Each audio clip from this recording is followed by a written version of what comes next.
오늘 본문은 창세기 4장 3절입니다. 세월이 지난 후에 가인은 땅의 소산으로 제물을 삼아 여호와께 드렸고. 아멘. 완전한 아벨이신 우리 주 예수 그리스도께서는 날마다 자기 십자가를 지고 친히 걸으셨던 십자가의 길을 우리들에게 따라오라고 말씀하셨습니다. 누가복음 9장 23절입니다. 또 무리에게 이르시되 아무든지 나를 따라오려거든 자기를 부인하고 날마다 제 십자가를 지고 나를 따를 것이니라. 아멘. 날마다 자기 십자가를 지라고 했습니다. 날마다 죽으라는 말씀입니다. 다른 말로 무슨 말입니까? 지난 주일 설교와 연관을 시켜볼 때에 원망이 내 속에 들어오고 원망이 내게로 들어오면은 원망 한 번 들을 때마다 내가 죽어야 된다고 말씀을 드렸습니다. 원망을 두 번 들으면 내가 두 번 들어야 된다고 했었습니다. 그러니 예수님께서 날마다 죽으라고 하신 말씀은 우리의 환경은 날마다 원망을 들을 수밖에 없다는 것을 전제하고 있습니다. 시도 때도 없이 원망이 내 속에서 고개를 내민다는 뜻입니다. 굳이 남이 내 귀에다 원망의 소리를 들려주지 않아도 내 스스로 내 속에서 원망이 터져나오고 내 입에서 원망이 터져나옵니다. 내가 말하면 누가 제일 먼저 듣습니까? 내가 제일 먼저 듣습니다. 그러면 원망을 들으면 어떻게 해야 됩니까? 내가 죽어야 된다 아닙니까? 그러니까 아마 예수님께서 날마다 십자가를 져라, 날마다 죽어라, 날마다 한 번 죽으라가 아니고 아마 원망을 들을 때마다 죽으라는 그 말씀인데, 그 말씀은 우리의 인생살이 가운데는 원망이 너무도 많이 널려 있다 하는 것을 전제하고 있습니다. 사탄은 성도들이 나아가는 신앙생활, 교회생활에 우는 사자처럼 두루다니고 있다고 말씀합니다. 베드로전서 5장 8절입니다. 건신하라 깨어라 너희 대적 마귀가 우는 사자같이 두루다니며 삼킬 자를 찾나니. 무슨 뜻입니까? 계속 우리 주변을 사탄이 돌아다니며 원망의 씨앗을 얼마나 뿌리겠습니까? 좋은 것도 어떻게 해요? 원망하는 그런 시대가 되어버렸습니다. 그리고 원수 마귀가 교회 안에 가라지를 시도 때도 없이 뿌려댑니다.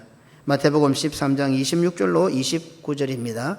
삭신하고 결실할 때에 가라지도 보이거늘 집 주인의 종들이 와서 말하되 주여 밭에 좋은 씨를 뿌리지 아니하였나이까. 그런데 가라지가 어디서 생겨나이까.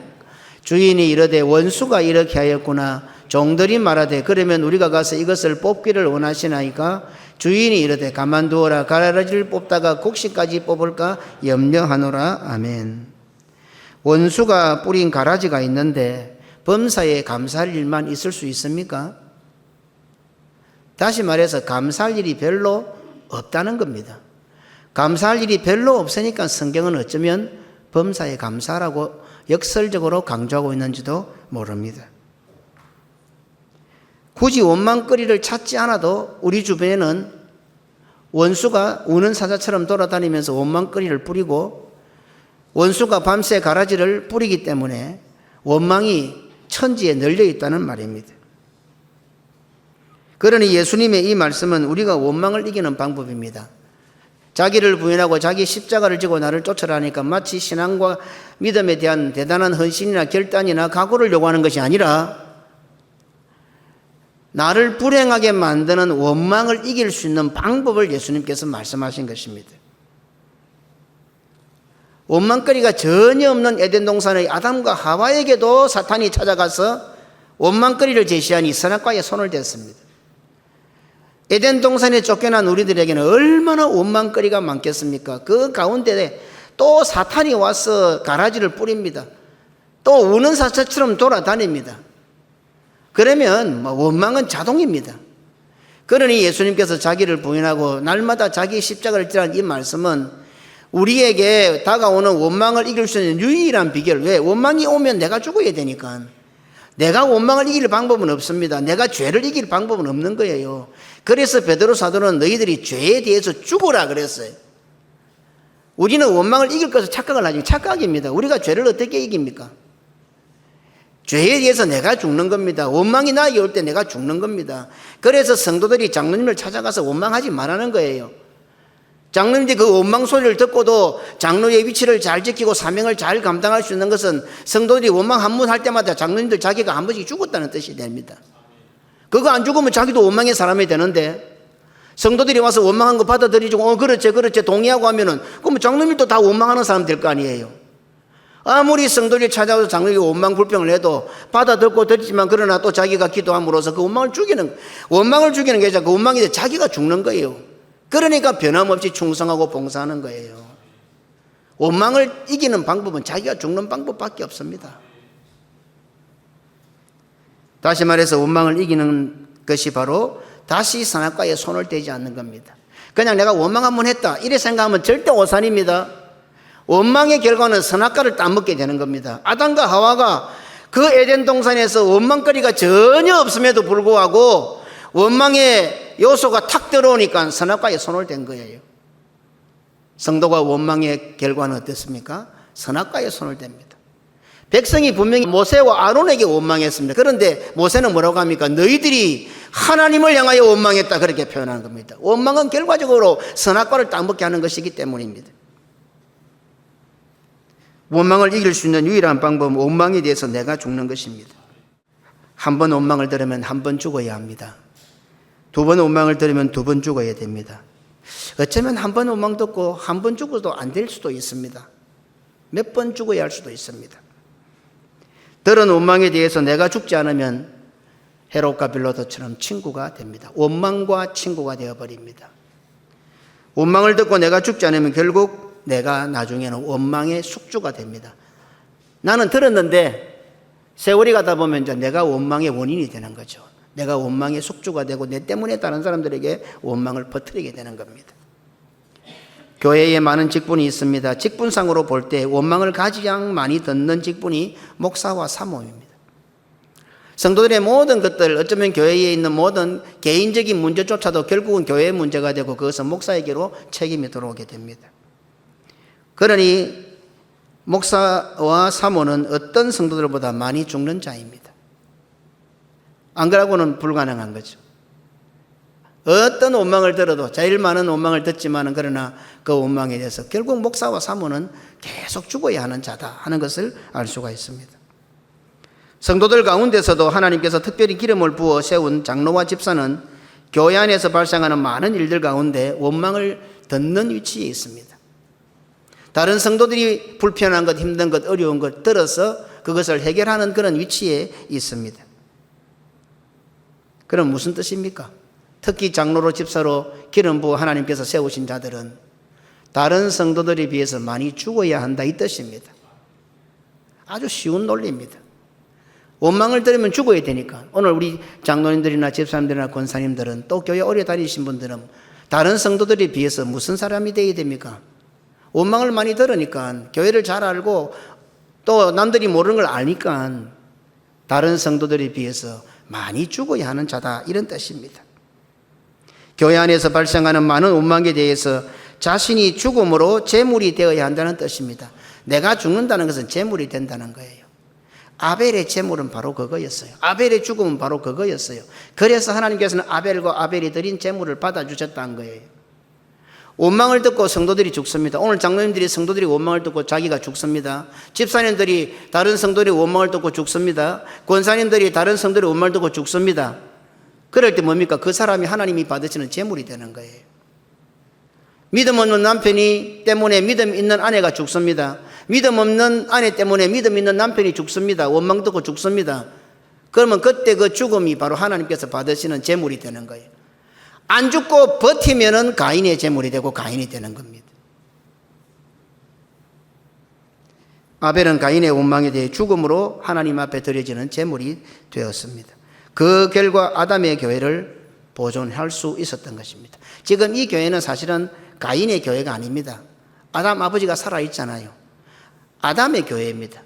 이렇게 보시면 되면 성경을 이해하기 좋게 아담의 교회, 아브라함의 교회, 이삭의 교회, 야곱의 교회, 요셉의 교회, 족장들의 교회 이렇게 보시면 됩니다.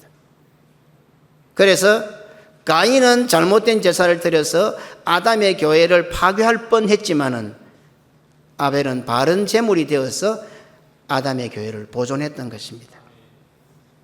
오늘 교회의 중직자들은 아벨의 뒤를 따라 교회 안에 있는 원망들에 대해 제물이 되어 죽는 자들입니다. 중직자들이 제물이 되어 죽을 때에 주님의 몸된 교회가 보존됩니다. 오늘 여기 있는 장로님들과 집사님들과 교회들이 교회에 생기는 많은 원망의 요소들을 듣고 자신들이 죽을 때 제물이 되어 고신교회를 보존하는 결과를 만들어 갈 수가 있습니다. 교회를 세운다 하는 의미가 바로 이 뜻입니다. 우는 사자로부터 수많은 가라지들로부터 교회를 보존하고 잘 세우라고 하나님께서 친히 중직자로 택해 주셨고 교회의 직분자로 세워주셨습니다. 그런데 그런 자들이 자신들이 받은 사명과는 정반대로 교회 안에서 원망의 주동자가 될 때에 하나님께서는 순식간에 진노하시고 징계하시고 심판하시는 것입니다. 그 원망에 대해서 자신이 죽어서 하나님 앞에 제물이 되라. 원망하면 하나님께서 징벌하시잖아요. 그런데 하나님께서 백성들에게, 원망하는 백성들에게 징벌하지 않도록 중간에 있는 세움받은 자들이 대신 죽는 거예요. 다 누구를 내다보는 것 같아요, 장차? 그렇죠? 그래서 세움받은 장로나 집사나 권사들은 각 구역이나 기관이나 성도들 교회 안에서 수많은 원망거리들이 올라올 때에 그 원망이 하나님 앞에 바로 올라가면 바로 하나님의 진노가 나타나지만 중간에서 장로와 집사와 권사들이 원망을 받고 자기가 죽어서 하나님 앞에 제물이 되니 대신 죽어주니 교회가 보존되는 것입니다. 하나님의 방법입니다.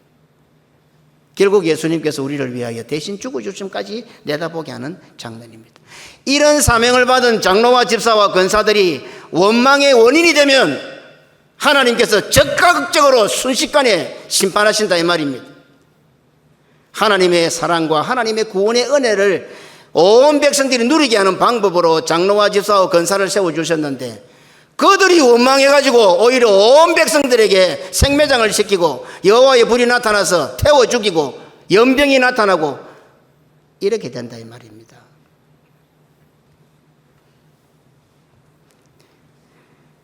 자신이 죽어서 교회를 보존해야 할 사명을 가진 직분자들이, 중직자들이 오히려 원망을 찾아내고 원망하기 시작할 때에 하나님은 심각해지시는 겁니다. 하나님은 그걸 막기 위한 방법으로 백성들은 시도 때도 없이 원망해야 되거든요. 원망하잖아요.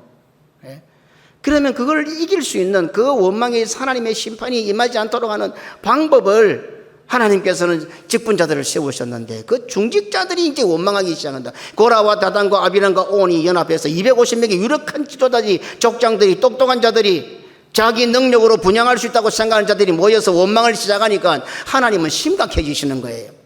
이거 어떻게 해야 되지? 방법이 없네. 그래서 하나님은 순식간에 내가 저들을 멸하리라 그렇게 말씀하셨던 겁니다. 뭐 때문에요? 교회를 보존하시기 위해서, 주님의 몸된 교회를 보존하기 위해서. 그래서 모세는 정확하게 그들을 향해서 원망한다고 책망하고 있습니다. 민수기 16장 10절로 11절입니다. 하나님이 너와 내 모든 형제 레위 자손으로 너와 함께 가까이 오게 하셨거늘 너희가 오히려 제사장의 직분을 구하느냐? 이를 위하여 너와 너의 무리가 다 모여서 여호와를 거스르는 도다. 아론이 어떠한 사람이기에 너희가 그를 원망하느냐? 지금 고라와 다단과 아비람과 온은 아론의 대제사장 직분에 대해서 지금 원망을 하고 있는 거예요. 아론이 너무 독식한다. 니만 레위 지파가, 우리도 레위 지파인데 왜 니만 다 하노? 지금 이해합니다. 그래서 아론을 원망하고 있는 거예요. 그런데 모세는 뭐라 합니까? 너희가 여호와를 거스른다 이렇게 표현합니다. 원망보다 더 무서운 거 안 같습니까? 아론에 대해서 원망을 했을 뿐인데 그들의 행위는 하나님 보실 때 하나님을 거스르는 거예요. 하나님을 대적하는 거예요. 오늘 우리 성도들의 신앙생활과 교회생활의 원망은 이와 같은 무서운 것임을 잊어서는 안 됩니다. 원망은 여호와를 거스르는 것이라고 말씀하고 있습니다. 고라와 다단과 아비람과 온과 250명의 유력한 지도자들의 원망은 하나님께서 부여하신 직분과 사명에 대한 원망이었습니다. 궁극적으로 아론을 누가 세웠습니까? 하나님께서 세우셨습니다. 아론에 대해서 제가 연구를 많이 안 해봤지만 그렇게 아론에 대한 설교를 잘 안 하잖아요, 그죠? 그런데 참 이 연병이 터져서 14,700명이 죽어 나자빠질 때에 그 죽은 자와 산자 앞에서 전염병이 지금 연병이 확 덮치고 있는데 그 앞에 가로 딱 막아서는 그 아론의 행동에 감동이 돼요. 겁이 안 났을까? 겁이 안 났을까? 오늘 세상에 많은 일들이 벌어지고 있는데 바른 소리 하면 겁나겠죠. 겁이 안 났을까? 어쨌든 아론을 대제사장으로 세우신 분은 하나님이십니다. 아론 자기가 되고 싶은 거 아니었습니다. 하나님께 제사 드리는 직분, 하나님 앞에 예배드리는 직분에 대해서 그들은 원망했던 겁니다. 한마디로 제사에 대한 원망이고 예배에 대한 원망이고 결론적으로 하나님을 거스르는 행동이 되었고 하나님에 대한 원망이었습니다. 그런데 겉으로 드러날 때는 무슨 원망입니까? 아주 평범한 원망이었습니다. 아론에 대한 원망이었습니다.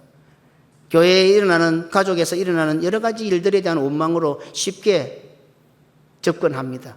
그런데 궁극적으로 그 원망의 마지막 창끝은 어디를 향합니까? 하나님을 향합니다. 이게 원망이 무섭다는 겁니다. 아니다, 나는 절대로 하나님 원망 안 한다. 아론 하는 짓이 안 맞다. 그럴 수는 없습니다. 아론을 세우신 분이 하나님이시기 때문에 그렇습니다. 그래서 모세는 고라의 원망이 아론을 거스르는 것이 아니라 여호와를 거스르는 것이라고 분명하게 지적하고 책망합니다.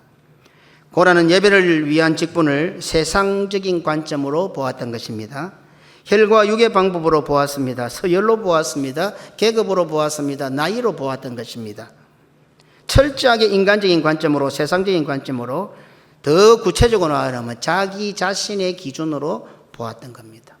오늘 이 자리에 앉아있지만 예배를 드릴 때도 전부 다 자기 기준으로 예배를 드립니다. 고라입니다. 듣는 성도들도 자기 기준으로 설교를 듣습니다. 고라입니다. 메시아 사상은 우리의 구원을 위한 여자의 후손 장자권과 직결되어 있습니다. 그러니 장자권은 곧 제사권, 예배권입니다. 형님인 구약이 동생인 신약을 장자로 인정할 때에 구약은 완벽해집니다. 조금 어려운 것 같지만 쉽습니다.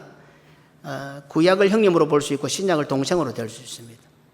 구약이 동생을 참된 장자로 받아들일 때에 구약은 완벽해집니다.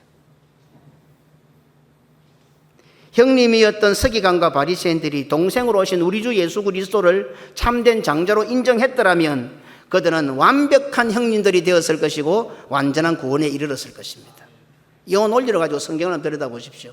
서기관과 바리새인에 대한 우리가 말씀들이 참 많은데 결국은 아브라함부터 시작해서 내려왔던 그 모든 장자의 권한들을 서기관과 바리새인들이 다 가지고 있었어요. 서기관, 하나님의 말씀을 맡은 자들이잖아요. 그런데 진짜 장자이신 예수님이 동생으로 오셨어요. 형님은 내가 형인데 못 내놓는 거예요. 그런데 하나님은 그 예수님을 장자로 인정하시는 거예요. 미워 죽겠어요. 내가 형인데 왜 내 뒤에 온 동생이 형이란 말이야. 왜 장자란 말이냐. 미워 죽겠는 거예요.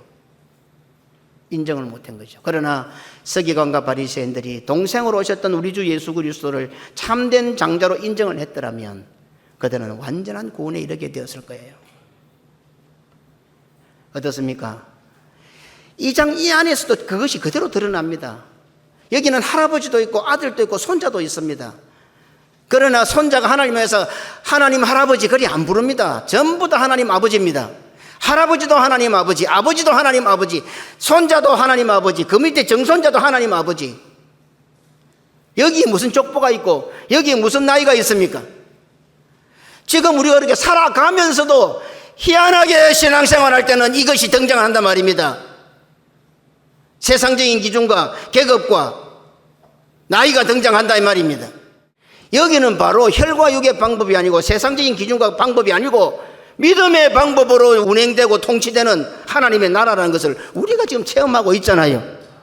그런데 교회 속으로 들어가 보면 꼭 그런 것들이 드러난다는 말입니다. 어디 뭐 목사가 병장이고 장로가 상병입니까? 어떻게 직분을 서로 비교하고 우열을 가립니까?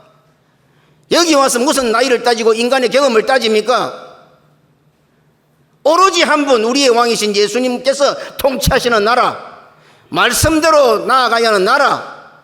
그래서 부족한 목사도 어쨌든 하나님의 기석을 살피고 성도들의 형편과 처지도 위로하고 감사줘야 되겠지만 그것보다도 먼저 하나님께서 오늘 뭐라고 말씀하실까를 먼저 살펴야 되고 그래야 성도들이 바르게 사는 거예요.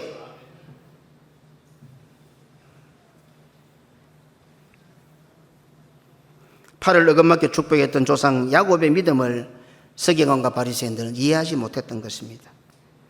자신들을 이스라엘이 되도록 했던 믿음의 족장 야곱과는 정반대의 길을 걸었습니다. 히브리스 기자도 그렇게 말씀합니다. 야곱의 그 대서사시와 같은 일대기를 뭐라고 했다면 믿음으로 야곱은 죽을 때에 요셉의 각 아들들에게 축복하고 지팡이 머리에 의지해 경배하였으며 딱 그게 한 줄입니다.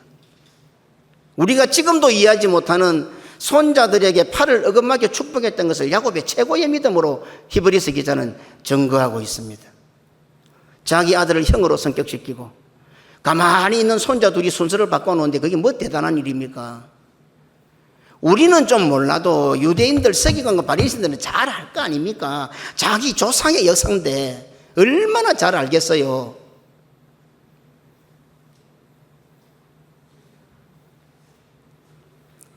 자기들이 이스라엘이라는 이름을 가진 것은 누구 때문일까? 야곱 때문이라요. 야곱이라 하면 한마디로 모든 것 다 붙은 게 제일 중요한 건 뭡니까? 아들 요셉을 자신의 형님으로 성격시키고 손자 둘의 순서를 바꾼 것이 야곱의 대표적인 겁니다. 그럼 그것을 이 스기온과 바리새인들이 몰랐겠습니까? 다 알고 있었을 거예요. 그런데 정작 그들은 그 야곱의 뒤를 못 따라갔던 거예요. 누가 봐도 예수님이 하나님이 아니고서는 할 수 없는 일을 하고 있어요. 귀신들 쫓아내지, 병자들 고치지, 바다 위를 걸어가지, 풍랑을 잠잠케 하지, 죽은 자를 살리지. 하나님께서 인정하시고 하나님께서 안 하시면 어떻게 이런 일들을 벌입니까? 눈에 다 보여주는 거예요. 그런데도 서기관과 바리새인은 끝까지 그를 장자로 인정하기 싫었던 거예요. 믿음의 장자가 먼저 태어난 자가 장자 아니잖아요. 하나님은 둘째를 좋아하시나? 뭐 이런 접근을 하는 사람도 있어요.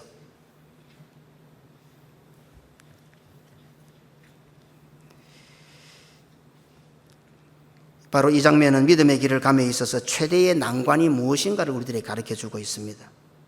최종적으로 이 난관을 통과해야 믿음의 족장, 믿음의 조상이 된다고 말씀합니다. 믿음의 족장, 믿음의 조상이 되는 최대의 걸림돌, 불가능한 장벽이 바로 이 장자 문제입니다. 그래서 인간의 역사가 시작되는 창세기 4장 첫 장면에 예배가 탁 등장하고, 구체적으로 한번 살펴보겠습니다. 아브라함에게는 이스마엘과 이삭이라는 난관이 있었습니다. 이삭에게는 에서와 야곱이라는 난관이 있었습니다. 야곱에게는 11명의 아들과 요셉이라는 난관이 있었습니다. 그리고 이스라엘이라는 이름을 하사받은 이 야곱에게는 난관이 하나 더 있었습니다.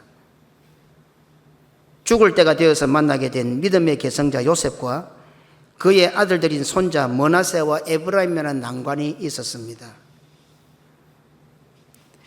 믿음의 조상, 믿음의 족장들이 만났던 장자에 대한 난관은 단순하게 내 아들로 이어지는 의미가 아니라 메시아를 바라보는 것이기 때문입니다. 우리 성도들의 가정에 믿음의 계승이 잘 이루어져야 된다고 기도하지요. 그냥 내 아들이 신앙을 잘 이어가는 거 아닙니다. 궁극적으로 메시아까지 내다보는 신앙이 야약의 신앙의 계승이지 뭐 내 아들에게만 잘 이어지는 거 무슨 의미가 있습니까?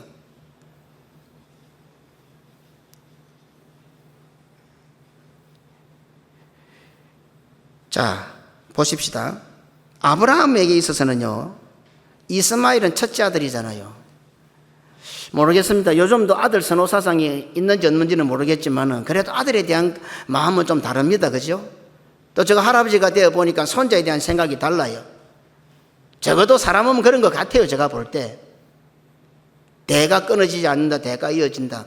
근데 사실 이거는 꼭 이렇게 볼 때에 아들이 대를 잇고 딸은 대를 못 잇는 게 아니고 믿음의 아들이 대를 잇고 믿음의 딸이 대를 잇는 것이지요.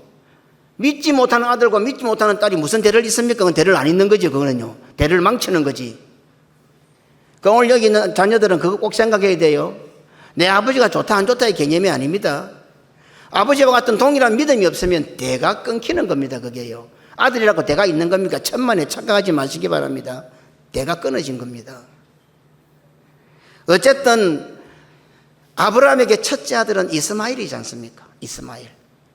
그리고 14년 후에 이삭을 낳습니다. 참 14살 차이, 이것도 참 재미가 있습니다. 네. 하지만 우리가 여러 가지, 그래도 아브라함에게 조금 위로가 되는 말은 이스마엘은 종의 자식이고 후처의 자식이고 이삭은 본처의 자식이니까 명분을 둘 수는 있습니다. 그렇지만 아버지 된 입장에서 14년 동안 장자로 키워왔는데 갑자기 14년 후에 아들한테 태어났는데 야가 장자라는 거예요. 일만 쫓아내라는 거예요. 아버지가 되겠습니까 그게요? 한번 보자 우리 남자들, 우리 장로님들. 그러면 에이 하나님 무슨 말 하세요? 내가 이게 하루 이틀도 아니고 내가 14년 됐고 살았는데 갑자기 쫓아냅니까? 다 안 그러겠어요? 그래 해야 정상 아닙니까? 아브라함의 믿음 쉽게 봐서는 안 됩니다. 우리가 그걸 가지고 비판하고 하면 안 됩니다. 이스마엘과 이삭이라는 난관이 있었습니다. 자, 이삭은 어떻습니까? 조금 아브라함보다 어렵습니다. 물론 아브라함 믿음의 조상이라는 의미에, 그래서 첫째라는 게 참 중요한데 출발이, 저는 신앙은 가면 갈수록 좋아지는 게 신앙이라고 봅니다. 가면 갈수록 좋아져야 신앙이지, 가면 갈수록 현상 유지는 태보입니다. 그리고 가면 갈수록 못하는 것은 결국 실패입니다. 그래서 우리 앞에 장로님들이 지금 5분 계시지만 다음에 장로들은 앞에 있는 장로님들보다 더 좋은 장로들이 세워져야 교회가 바르게 되는 것이지, 벨란 장로들이 세워지면 교회가 망하는 겁니다. 교회가 대가 끊어지는 겁니다. 성도들도 잘 생각하고 기도하고 앞으로 장로들 세울 때에 원망하지 않는 사람들을 장로로 세워요. 꼭 기억하시기 바랍니다.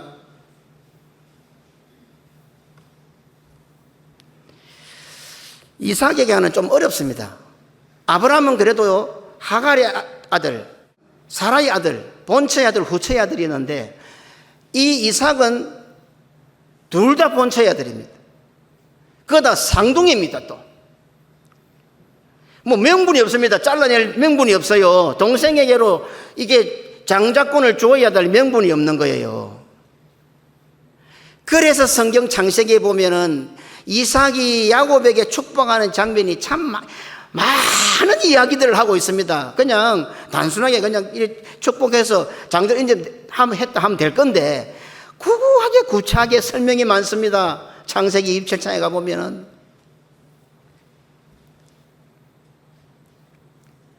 그래서 이 창세기 27장은 독특하게 하나님께서 이삭의 마음이 어땠는지를 조금 이해하고 기록하는 것 같습니다.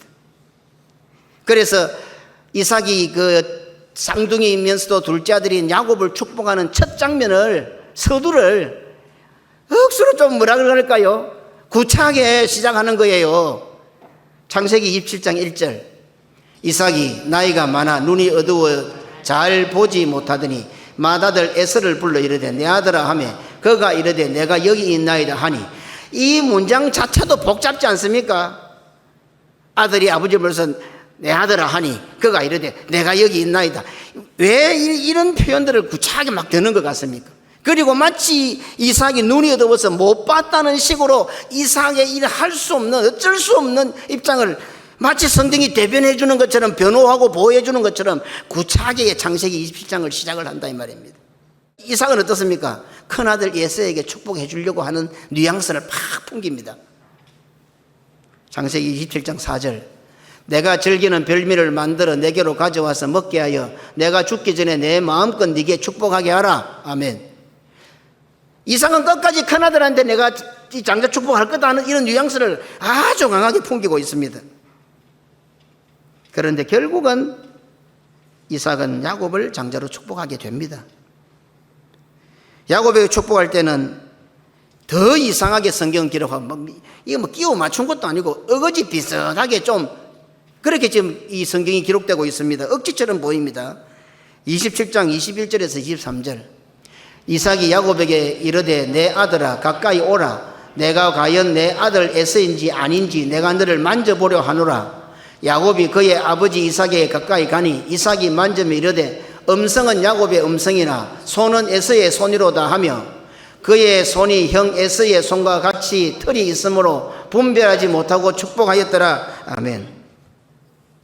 이런 내용들 때문에 오늘날 성경의 독자들도 야곱을 속이는 자 정도로, 아버지를 속여서 장자의 복을 받았다는 정도로 폄하하고 있습니다.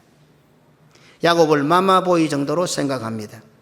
야곱을 너무 쉽게 우리는 평가하는 경향이 있습니다.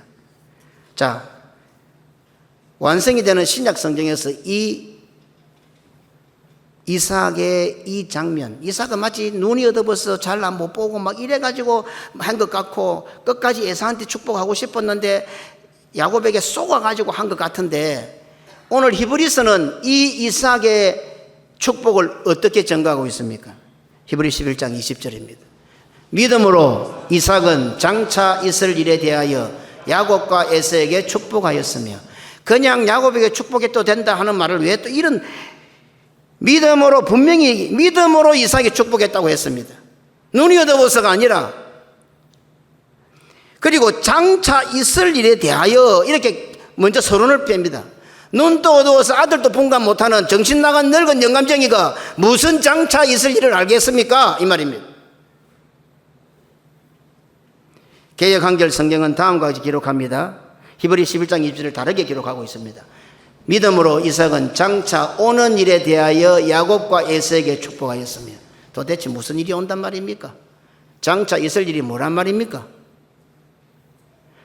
그러니까 창세기 27장은 마치 성경의 저자인 성령님께서 이런 축복을 할 수밖에 없는 똑같은 쌍둥이 아들을 놓고 이 장자인 에서를 제치고 동생인 야곱에게 장자 축복을 해야 되는 이 아버지 이삭의 마음을 너무도 잘 이해를 해주고 있는 것 같아 이 말입니다. 다시 말해서 이삭의 이 결정이 얼마나 어렵고 힘들었다는 것을 보여줍니다. 그냥 눈이 어두워서 하다 보니까 잘못했다 아니고 그만큼 믿음의 결단이 어려웠다는 겁니다. 이삭이 아버지로서 큰아들 에서를 제치고 둘째 아들 야곱에게 축복하는 것이 인간으로서는 힘들었다면 인간으로서는 아버지로서는 할 수 없는 난관이었다 이 말입니다.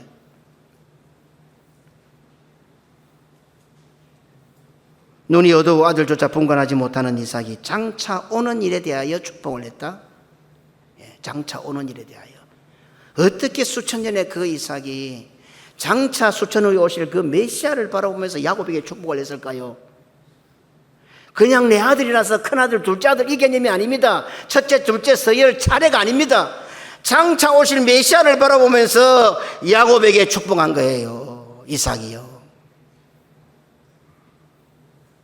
이삭이 야곱을 장자로 축복한 사건은 전적인 하나님의 섭리요 인도하심이 맞습니다. 이삭이 얼마나 믿음의 대단한 분인 것도 우리는 잊어서는 안 됩니다. 우리가 신앙계 개성의 말을 잘 쓰는데요, 함부로 쓸 말이 아닙니다. 아브라함 같은 이런 어려움, 이스마엘을 쫓아내고 이삭에게 장자를 줘야 하는 어려움, 에서를 제치고 동생 야곱에게 장자로 인정해야 되는 어려움, 이게 신앙의 개성입니다. 이삭이 야곱을 장자로 축복한 사건은 전적인 하나님의 은혜임과 동시에 그가 얼마나 믿음의 대단한 장부였음을 발견하게 하는 대목입니다. 오늘 히브리서 기자가 이삭의 믿음을 강조했던 것에 대해서 근거를 제시합니다. 근거를 창세기 25장 23절입니다. 여호와께서 그에게 이르시되 두 국민이 내 태중에 있구나. 두 민족이 내 복중에서 나누이리라. 이 족속이 저 족속보다 강하겠고 큰 자는 어린 자를 섬기리라 하셨더라. 아멘. 이미 25장에서 이삭이 이런 결정을 하는 데 있어서 말씀은 이것으로 변호를 해주고 있는 겁니다. 받침을 해주고 있는 겁니다. 누구의 말씀에 순종하고 있습니까? 이삭은 궁극적으로 하나님의 말씀에 순종하고 있는 겁니다. 자기의 결정이 아닙니다. 보니까 요거 에스요는 보니까 마누라를 갖다가 해 족속 데려오고 자기 마음이 맞다 안 맞다가 아닙니다. 결국은 이삭이 야곱에게 장자로 축복하는 것은 하나님께서 주신 말씀에 순종하는 장면입니다. 그래서 히브리서 기자는 믿음으로 이삭은 이렇게 말씀하고 있는 거예요. 훗날 에서가 해적 속에 두 여자로 아내를 삼았을 때에 이삭과 리브가에는 근심이 되었다고 또 성경은 이삭에게 딱 편을 들어줍니다. 창세기 26장 34절로 35절입니다. 에서가 40세에 해적 속 브리에의 딸 유딕과 해적 속 엘론의 딸 바스맛을 아내로 취하였더니 그들이 이삭과 리브가의 마음에 근심이 되었더라. 아멘. 믿음의 사람의 마음에 근심이 되는 것은 불신앙입니다. 하나님의 마음에 근심이 되는 것은 불신앙입니다. 오늘 고신교회 성도들이 목회자의 마음에 근심이 되면 불신앙을 살고 있습니다. 성도들이 교회 생활할 때 목회자에게 근심이 되지 않도록 사십시오. 제 말입니까? 저한테 잘하라는 겁니까? 아닙니다. 신앙생활 잘하라는 겁니다. 하나님 잘 섬기라는 겁니다. 오늘 회개하십시오. 내가 목회자에게 마음에 근심이 된 거 있으면 회개하십시오. 그래야 삽니다. 그래야 살아요. 자기도 살고 가족도 살고. 분명히 말씀드렸습니다. 하나님의 마음에 근심이 되는 건 불신앙입니다. 믿음의 사람의 마음에 그냥 단순히 아버지 엄마한테 견심됐다 아닙니다. 리브가와 이삭의 마음에 근심이 된 거예요. 성도들의 신앙생활도 목회자의 마음에 근심이 되지 않도록 사세요. 분명한 신앙의 원리입니다, 이게.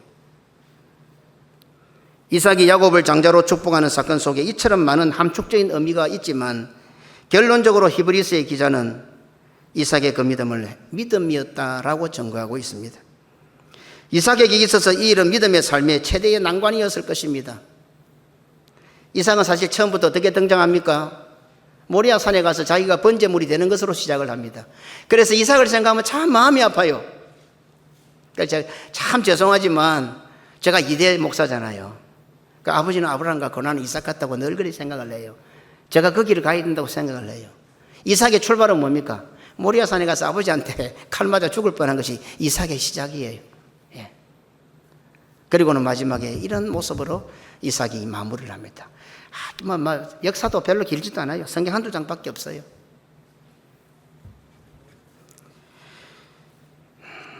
하지만 이런 이삭이 살아가는 믿음의 삶의 최고의 난관이 바로 이 야곱을 장자로 축복하는 사건이었던 것 같습니다. 그래서 창세기 27장 한 장 전체를 할애하고 있습니다.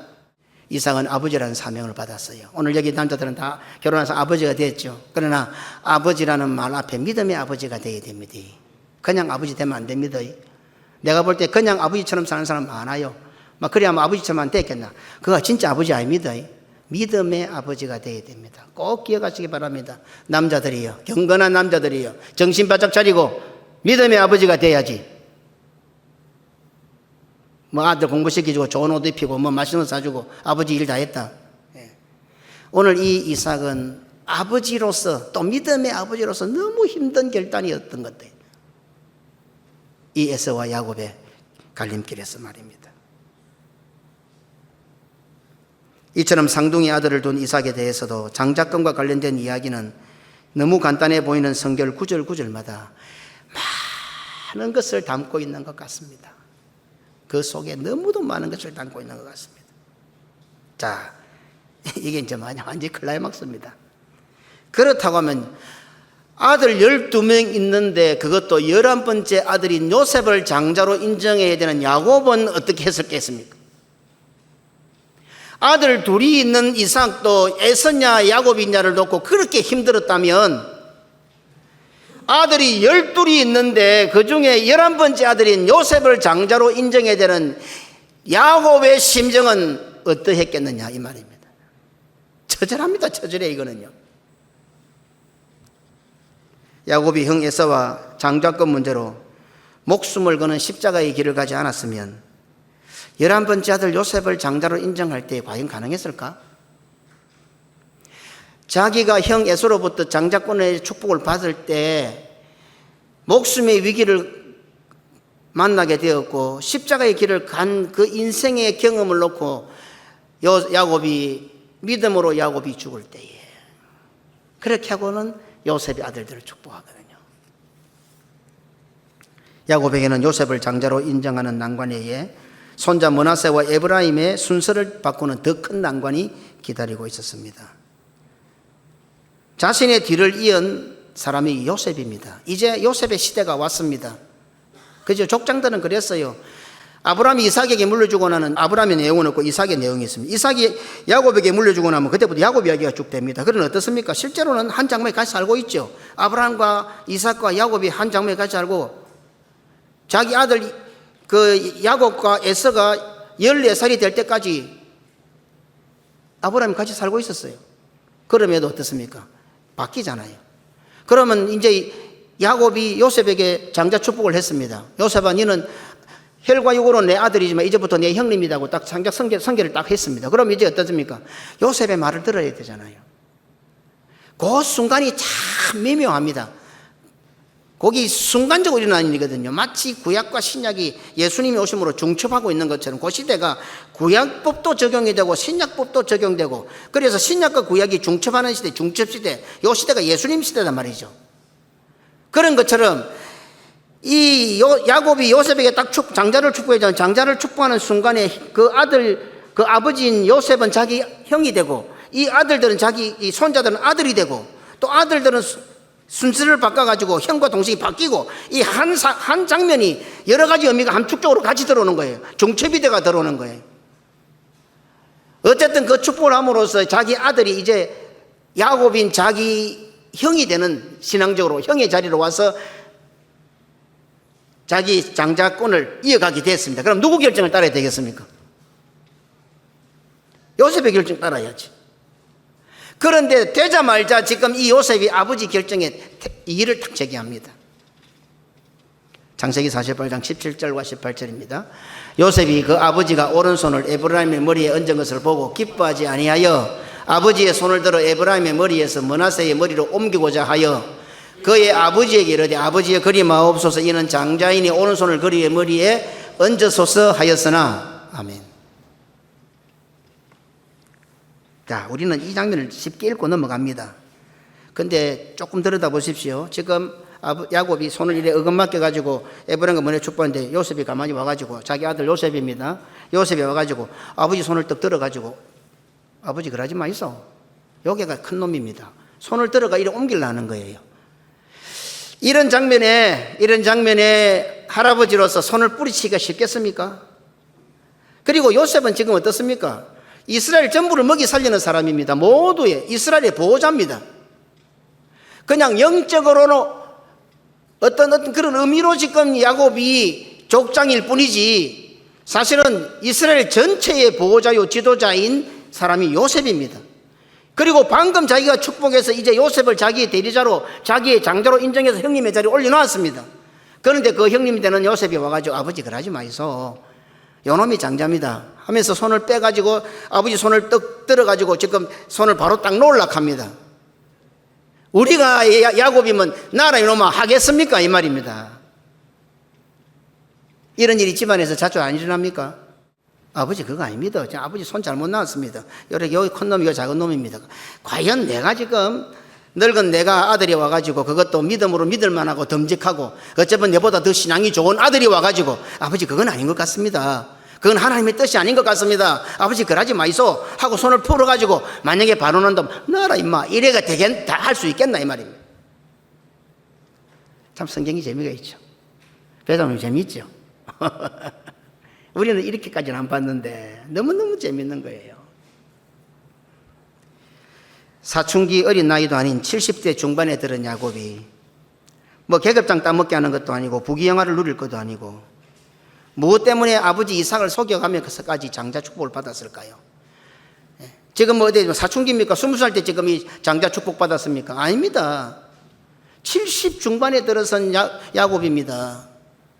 그리고 이 장자 축복받고 형한테 죽음을 당할까 싶어서 도망을 가는 나이가 70 후반입니다. 나이가 무슨 부귀영화를 누릴 기라고 이걸 하고 있어요. 우리 성도는 대부분 다 알지만 생각보다 그 축복받고 집에서 도망가는 그 야곱이 70이 넘었다 하면 모르는 사람들이 태반이에요. 태반이라. 세상지고 인간지고 자기 중심적으로 생각하면 답을 내릴 수 없는 것이 바로 이 장자권. 장자권은 뭐 연결되어 있겠습니까? 예배권입니다. 우리가 예배 드린다니까 너무 쉽게 생각하는데요. 예배 이거 어려운 겁니다. 난 예배 잘 드리고 있다고 생각하십니까? 나는 예배 잘 드릴 수 있다고 생각하십니까? 나는 예배 잘 드리고 있다고 생각하십니까? 아마 불에 타 죽은 250명의 유력한 지도자들과 똑같은 사람일지도 모릅니다. 장자권이 어렵죠. 예배권이 어려운 겁니다. 이게요. 6에서 10로 계급으로 인간의 나이로 넘기기가 불가능한 난관이 바로 장자권, 예배권입니다. 장자권 문제로 형 에서로부터 목숨을 부지하기 위하여 도망가야 했던 이유가 있었던 것 같습니다. 아마 도망가지 않았더라면 야곱 역시 아벨처럼 형에게 죽임을 당했을 겁니다. 필연의 코스입니다. 이게 필연의 코스. 근데 어찌 보면 죽음과 마찬가지죠. 그죠? 죽음과 마찬가지입니다. 이런 과정을 거치지 않았더라면 야곱은 할아버지 아브라함, 아버지 이삭의 믿음을 계승하고 자신이 걸어야 할 믿음의 여정의 가장 핵심이라고 할 수 있는 장자권을 계승하는 난관을 넘어가기가 어려웠을 것입니다.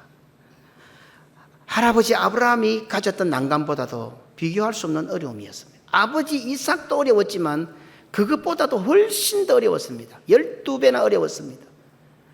12명 아들 중에 첫째나 둘째나 셋째쯤 넷째쯤 되면 좀 더 나았겠지만 11번째 아들입니다. 그러다가 손자 둘이 있는데 그 순서까지 바꿔야 됩니다. 얼마나 어려웠겠습니까? 장자권의 개성, 신앙의 개성은 이와 같은 어려움이 있습니다. 난관이 있습니다. 아니, 우리로서는 불가능하죠. 여자의 우선 오신 메시아를 대망하는 아들 장자에 대한 사명을 감당하는 그것이 바로 아브라함과 이삭과 야곱의 신앙의 결정체입니다.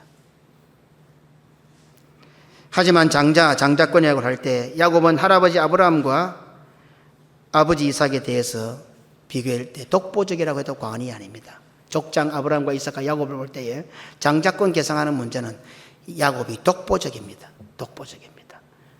그래서 어쩌면 하나님께서 야곱을 이스라엘이라는 이름으로 바꾸어 주시는지도 모르겠습니다. 독보적입니다. 야곱이 아브라함과 이삭의 신앙을 잘 개성 발전했다고 볼 수 있는 장면입니다. 야곱은 자신이 그 장자권을 개성하기 위하여 목숨을 걸었던 경험이 있었기에 아들 요셉을 장자로 형님으로 인정하고 결정하는 불가능한 일에도 서슴지 않았습니다.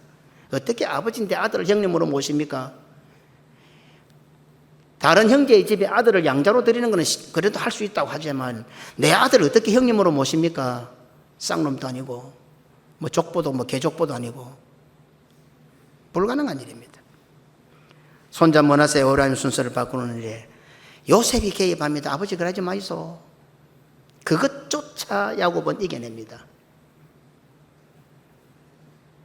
이렇게 놓고 볼 때 창세기 27장에서 야곱이 아버지 이삭으로부터 장자의 축복을 받는 일련의 과정과 그것 때문에 발생하는 형제지간의 불화 역시 하나님의 섭리 가운데 있었음을 쉽게 깨달을 수 있게 됩니다. 이 장면에 대해서는 다음 시간에 제가 성경구절을 제시하면서 증거를 보여드리겠습니다. 이 이삭과 야곱 때문에 결국 형제지간의 원수가 되잖아요. 수신제가가 깨지는 거죠. 우리는 장자권에 얽힌 내막을 속속들이 모른다 해도 서기관과 바리새인들은 자신들이 조상으로 모시고 있는 아브라함과 이삭과 야곱에게 있었던 일이고 또 그들의 믿음의 결단으로 해서 자기들이 지금 이스라엘이라는 이름을 가지고 살아가고 있지 않습니까? 그렇다면 그들은 우리보다도 상상하지 못할 정도로 그 속에 많은 이야기들을 그들은 알고 있었을 것이다 이 말입니다. 적어도 서기관과 바리새인들. 왜 예수님은 굳이 서기관과 바리새인들을 이렇게 야단을 쳤을까? 이 독사의 새끼들아, 이 회칠한 무덤 같은 놈들아. 이 서기관과 바리새인 보면 예수님이 독이 오르신 것처럼 뭐라 해요. 왜요? 오늘 우리는 모르지만 그들은요 자기 조상이잖아요. 자기 할아버지들이잖아요. 그리고 이 장자권을 계승함에 있어서 단 한 사람도 정상적인 장자에 계승한 적이 없어요. 다 누구를 내다보기 위함입니까? 메시아를 내다보기 위함 아닙니까? 그리고 서기관은 하나님의 말씀을 맡은 자들 아닙니까? 이 말씀의 핵심이 그건데 이거를 들고 완전한 메시아이신 예수님 오셨는데 그 예수님을 지금 반대하고 있단 말입니다. 가인이 아벨을 장자로 인정하지 않았던 것처럼 그들 역시 예수 그리스도를 장자로 인정하지 않았던 것이 사실은 핵심입니다. 가인이 아벨의 제사를 받아주신 하나님의 결정에 원망했던 것처럼 그들 역시 예수 그리스도의 제사를 받아주신 하나님의 결정을 원망했던 결과입니다. 입으로는 아벨과 셋의 후예라고 자랑스럽게 주장하지만 정작 그들의 삶은 가인의 길을 걸어갔고 궁극적으로 가인의 후예로 남게 되었습니다. 성경은 인류 역사가 시작되는 장면에서 바로 이 장자권을 다루고 있습니다. 그래서 구약은 완전한 장자이신 메시아 우리 주 예수 그리스도께서 오심으로 마무리가 됩니다. 인류 역사가 창세기 4장에서 시작되지 않습니까? 인류 역사 창세기 4장이 시작되는데 그 창세기 4장 인류 역사가 제사로 시작이 됩니다. 그리고는 이 구약은 어땠습니까? 구약의 모든 말씀이 예수의 돌에 오심, 메시아를 바라보고 있기 때문에 구약은 예수님께서 오심으로 마무리가 됩니다. 신약은 그럼 어떻게 됩니까? 이제 예수님께서 오시니까 그 오신 예수님으로부터 시작을 하게 됩니다. 그리고 십자가 지시고 부활하시고 성천하심으로써 사도들의 신앙 고백 위에 그의 몸된 교회를 세우십니다. 그래서 신약은 예수님의 오심으로부터 시작해서 예수님이 성천하시고 그의 교회, 그의 몸된 교회가 세워지는 것으로 신약이 마무리가 됩니다. 간단합니다. 핵심이 누굽니까? 히스토리, 그의 이야기입니다. 예수의 이야기. 이것은 소문자 H가 아니고 대문자 H입니다. 예수의 이야기. 그래서 구약은 제사로부터 시작해서 예수님이 오심으로 마무리가 되고, 신약은 예수님 오심부터 해서 그의 몸된 교회가 세워지는 것으로 마무리가 되고, 오늘 우리는 어떤 시대에 살아가고 있습니까? 그 교회의 역사를 시작으로 해서 지금 주님 재림할 때까지 그 과정에 우리가 지금 살고 있는 겁니다.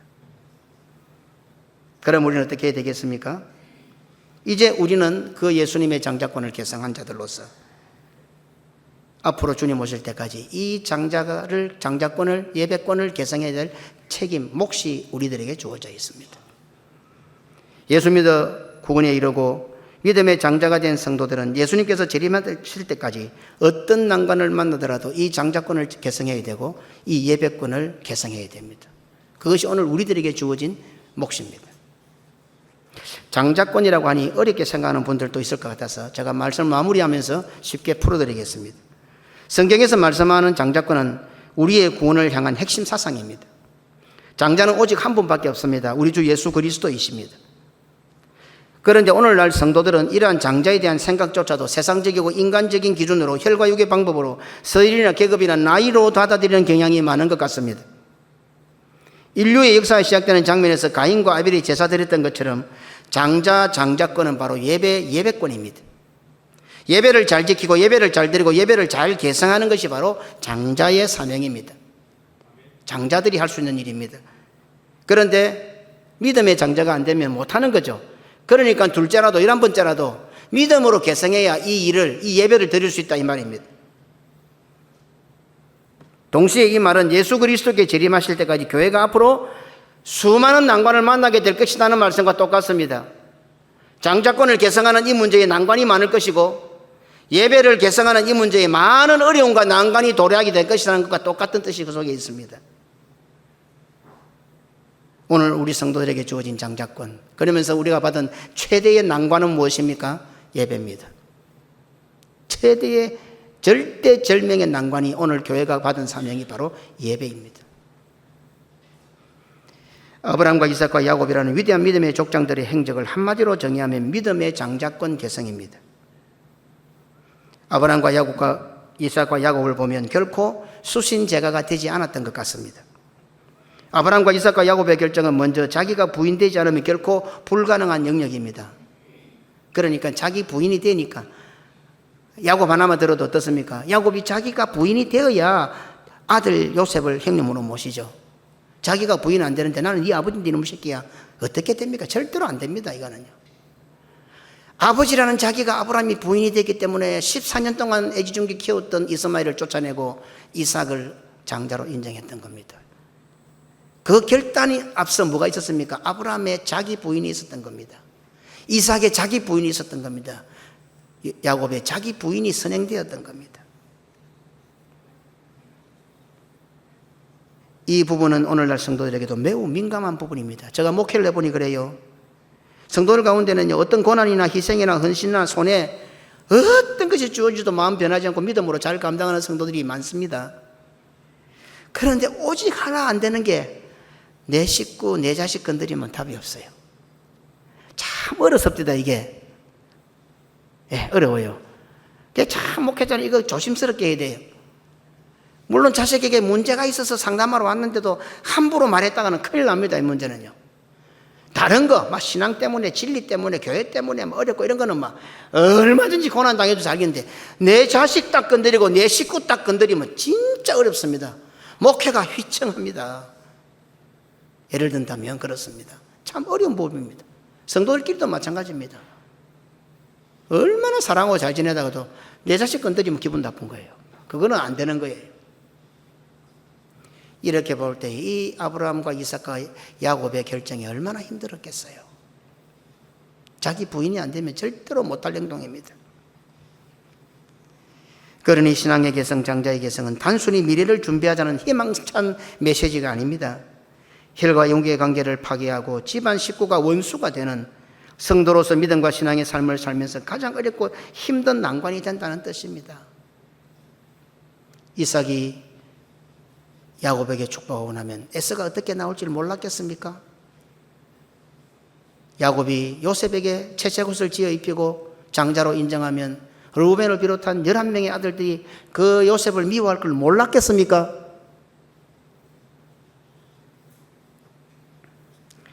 하나님께서 받아주신 아벨의 제사가 바로 이런 제사라는 뜻입니다. 창세기 4장에서는 너무 간단하게 해놓으니까 아벨이 어떤 제사인지 모르겠지만 제가 오랜 시간 지금 풀어나가니까 아벨의 제사가 풍성해지고 가인의 제사도 많은 의미가 있다는 것을 이제 깨닫게 됩니다. 이렇게 볼 때 땅에 소산을 드린 가인의 제사는 자기를 부인하지 않는 제사였음이 분명합니다. 죄가 없으신 예수님, 인류 역사에 죄 없으신 단 한 사람, 유일한 한 사람이 바로 우리 주 예수 그리스도이십니다. 그런데 그분이 가장 흉악한 죄인 취급을 당하셨고 인류 역사의 가장 큰 죄인으로 죽으셨습니다. 자, 질문입니다. 죄가 없는데 죄인이 되어 죽으라 한다면 말이 됩니까? 세상 사람들이야 뭐 세상 법이야 뭐 돈 갖다 대고 뭐 갖다 대고 하면은 없는 것도 만들고 있는 것도 없앨 수 있지만은 하나님의 공이잖아요. 하나님의 공인데 이 성경에 어떻게 이 인류 역사의 유일한 한 사람, 딱 한 사람 죄 없는 분이 예수님인데 가장 큰 죄인으로 죽이셨습니다. 말이 됩니까 이게요? 이 하나님의 공이 맞습니까 이게? 아무리 자기를 부인한데도 받아들일 수 없습니다. 우리도 어떻게 합니까? 만약에 내가 억울하게 누명을 쓰고 내가 죄가 없는데 몰리면은 복장이 터질까 안 같습니까? 아니다 절대로 내가 안 그랬다 할 거 아닙니까? 죄가 아예 없으신 예수님께서 이 땅에서 제일 큰 죄인이 돼서 죽으라고 한다면은 말이 됩니까? 이걸 묻습니다 제가요. 우리가 질문 던지는 게 아니고 예수님 입장에서는 받아들일 수 있습니까? 우리는 눈꽃만한 거 가지고도 내가 그거 없으면 난리를 지기고 막 하는데 예수님은 죄 자체가 없으신 분인데 인류 역사의 가장 큰 죄인으로 죽으셨습니다. 그러면 예수님께서 그거 받아들여질 수 있나 말이에요. 예수님이 받아들일 수 있나 이 말입니다. 무슨 말입니까? 예수님께서 자기를 부인하셨다는 겁니다. 예수님의 십자가 지심은 자기 부인의 최고봉입니다. 결정체입니다. 자기가 자기를 부인해 보셨기 때문에 오늘 우리들 보고 아무개야 고신의 성도들아 자기를 부인하고 날마다 자기 십자가를 지라 이것이 너희들이 사는 길이다. 예수님께서 우리에게 가르쳐주고 계신 겁니다. 장자권의 개성은 자기 부인의 완성입니다. 하나님께서 받으시는 예배는 자기를 부인하는 현장입니다. 십자가에 완전히 죽이는 것이 바로 자기 부인이요 아벨의 제사입니다. 가인의 제사는 자기 부인이 되지 않고 자기 십자가를 지지 않았습니다. 그래서 가인 자체가 땅의 소산입니다. 가인이 뭐 땅에 걸 가온 게 아니고 알고 보면 가인 자체가 땅의 소산입니다. 아벨의 제사는 자기가 부인이 되었고 십자가를 졌습니다. 그러니 하나님께서 보실 때 아벨 자체가 하늘의 소산입니다. 오늘 우리가 성금 들 때 어떻게 노래 불렀습니까? 모든 것이 주께로부터 왔으니 우리는 이 땅의 소산을 하나님께로 드리는 것이 아니라 하나님께로부터 받은 하늘의 소산을 가지고 하나님께 드리는 자들입니다. 아주 위대한 고백입니다. 네, 위대한 고백. 직장 나가서 사업하면서 열심히 살아갈 때에 땅의 소산을 거두는 성도가 되지 마시고 순간순간마다 기도하세요. 회사 가서 직장 가서 사업터에 가서 시작할 때부터 기도하세요. 하나님 오늘도 하늘의 소산을 거두는 하루가 되게 해달라고. 우리 박 집사님 꼭 그렇게 기도하고 사업 시작하세요. 내일부터. 예. 하나님 오늘 하루 하늘의 소산을 거두는 날이 되게 해달라고. 그래야 묵직하게 큽니다. 그래야. 뭐 친구 잘 만나고 뭐 사업 잘 이게 아니고 우리 정 장로님 같은 경우도 KT 다니실 때 한 30분 먼저 가서 꼭 성경 한 장 읽고 하나님 기도했던 것처럼 하나님 오늘도 하늘의 소산을 거두게 하옵소서. 특히 사업하시는 분들 꼭 그렇게 기도하고 시작하세요. 그래서 내일은 평상시보다 5분 일찍 가세요. 5분 일찍 가서 책상에 앉아서 눈 감고 하나님 오늘도 하늘의 소산을 거두는 하루가 되게 해주십시오. 꼭 기도해 보세요. 하나님께서 어떻게 거두게 하시는지. 내가 박 집사를 좋아하는 것 같다. 눈에 보이는 거 보니까.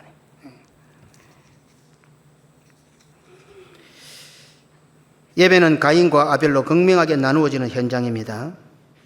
주일마다 모여 예배드리는 현장은 가인과 아벨로 나누어지는 곳입니다. 지금 우리가 성도들이 있지만 이 안에는 지금 극명하게 두 부류로 나눠집니다. 가인의 부류가 있고 아벨의 부류가 있습니다. 오늘 이 예배에 대해서 말씀드려서 끝까지 자기 목소리를 내며 자기 주장을 하는 사람이 있을 겁니다. 가인입니다. 아벨과 같은 자들은 어떻습니까? 성경의 창세기 4장 들어가 보십시오.